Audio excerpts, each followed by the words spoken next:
Thank you, Lord, for blessing Rodigan. Oh, yeah. Thank you, Lord, for what he's doing now. Hey. Cause I know when Roddy come for run dance hall, there's no doubt a song why I go for. I mean, I don't want to be too despondent, which I was earlier on, but I'm just telling you how I feel, because as a selector, that's what we do.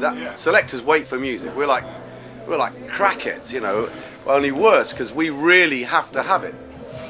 I mean, what I want to know is, where, and I said this today, where's the new Heptones? Where's the new Gregory? Where's the new Dennis Brown? Where are the new Abyssinians? And where on earth is the new Bob Andy? Or Bunny Wailer? Not sound-alikes or copycats, but inspirational icons. You cannot listen to the music of any of the people I've just named and go, wow. Or Maytals, Toots. I defy anyone to hear da da da da da da. I know it's my anthem, and I know I play it every bloody time, and if I don't play it, people say, you never played Carry Go Brinkum, but that song, the Scatterlights and Justin Hines, that voice, you know, where's the new Justin Hines? Where's the new Scatterlights? Why was ska so exciting? Why did it turn people on? Because it had that tremendous energy and that youthful vibrancy. And I don't understand Jamaica. I just don't understand it. I think one of the reasons is that discipline has gone, that rigid discipline whereby in those days you had to audition for Coxsone on a Sunday afternoon, and if you didn't pass the audition, you weren't going anywhere, son. You weren't getting in there. If Jackie Moody said no, go away, come back. And when they sung those songs, they would sing them 3 or 4 or 5 times, and Coxsone like, hey, if you don't get it right next take, it's going to be an instrumental. You know, they would make the rhythms in the week, and the singers would come in the weekends or night and sing them.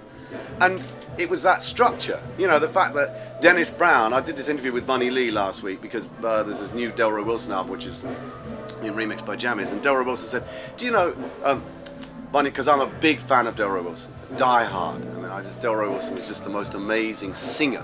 The voice alone, I mean, okay, it wasn't the greatest songwriter, but the voice. And he said, do you know that Dennis Brown called Delroy Wilson the teacher? You know, Dennis Brown called Delroy Wilson the teacher?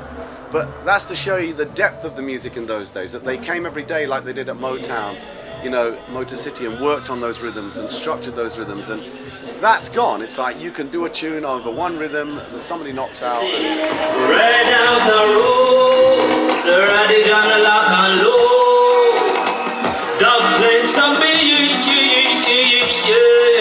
Is somebody smoking ganja in here? right down the road, the Rodigan lock and load, me boy. Heat in the street, Upsala! Some boy have no hope. It must be a dope with a whole lot of hope. I mean, you listen to Alborosie's structure, rhythmic structure, it's like, I thought subsequently found out he's got King Tubby's reverb, he bought that. He's got Jackie Mitchell's keyboards. I mean, what is he, a freak? I love him. He's a freak just like me. That's the kind of freaky thing I do. I've got King Tubby's sleeves framed. I've taken the first dub I ever cut at King Tubby's, I've only taken it out of my house 3 times. I'm like, this is the first dub I ever cut at Tubby's. Only 3 times have I taken it out of the house, and one of the times was that dubstep thing with Casper a couple of months ago, and I made the speech and held it up, and it's Michael Prophet dub, and it was like, it was off the radar. The kids went crazy, and I thought, there is no age. That's the thing about music. I mean, is this fella Million Styles? Tell me he isn't inspired. Tell me he isn't good, because you can't tell me that, because he is. He's amazing. Not because he's from Sweden, I'm sitting here. I play Million Styles every week on the radio. He's got this new combination with Joey Fire, which I got it this morning on a dub, and I'm playing it tonight. I begged the producer, I said, I have to have it, because I'd heard about it. And that is really, really exciting. These are young people who connect with the music, and that's the thing, this music has such depth and wealth and history that anyhow you open the can and turn, anyhow you creak the door and look in, you go, oh, who's this, Sean Paul, Bob Marley, oh yeah, then you pull it open and it's this world, it's like Aladdin's cave of music, all this music, Treasure House, Studio One, Channel One, you know, all the versions of it, dub, the fact that dub isn't played in Jamaica, the fact that you don't hear dub in Jamaica. But how is Jamaica? From the ghetto fight, from sound system elders down business. Because there's one tune you can play on any sound, baby.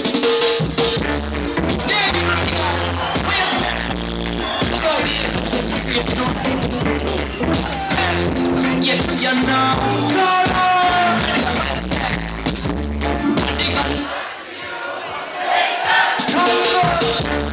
David Rodigan, And listen to what's going on now, you know.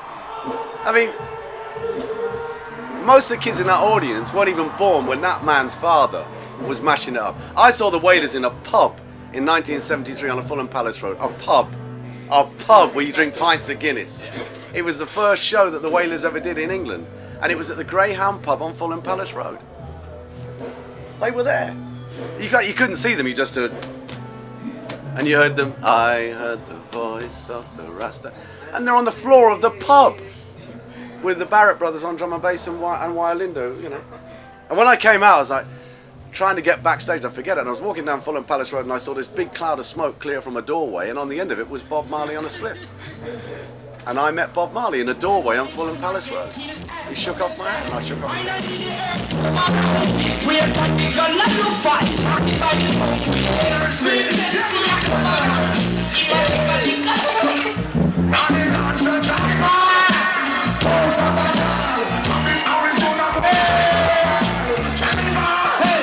Yeah, Buster, well, that was...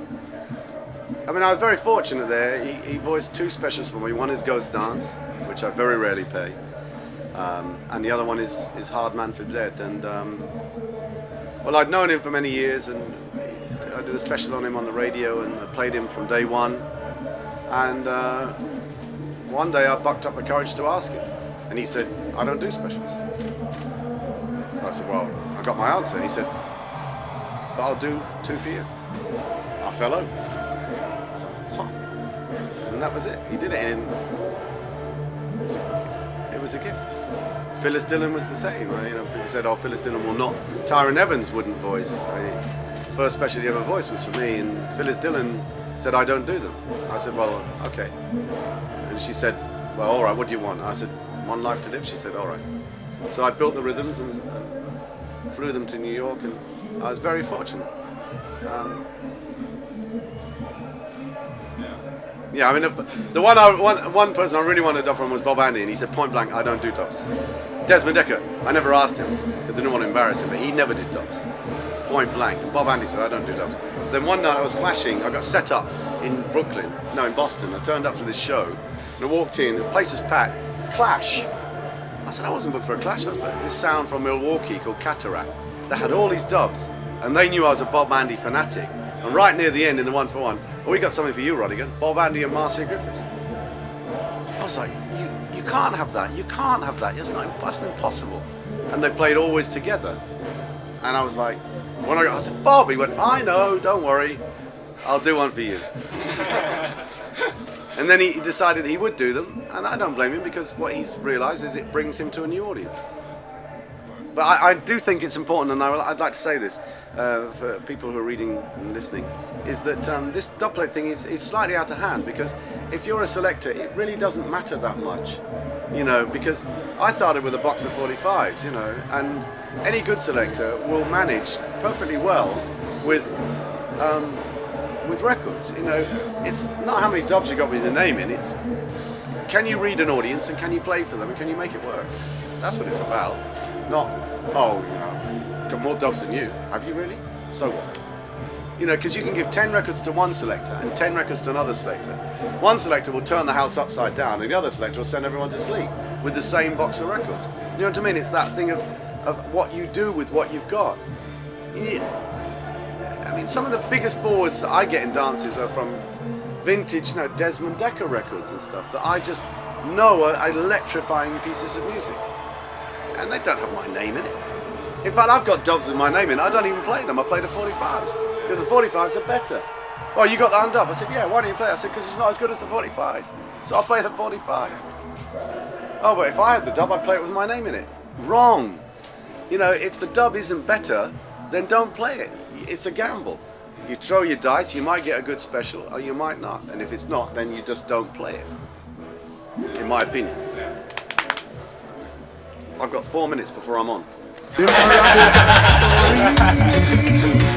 reggae story, foundation story, David Rodigan story. Hey, Rodigan, remember remember those days when Ska was the sound, when Buster make Capone and him wear the crown, when Millie make Lollipop mash up the town, when Coxon of the sound, when King Stitch was around. I remember when Tubby's play a Greenwich Town, when Uriah the DJ we make the most pound, when the youth them a shit jump and dip a town.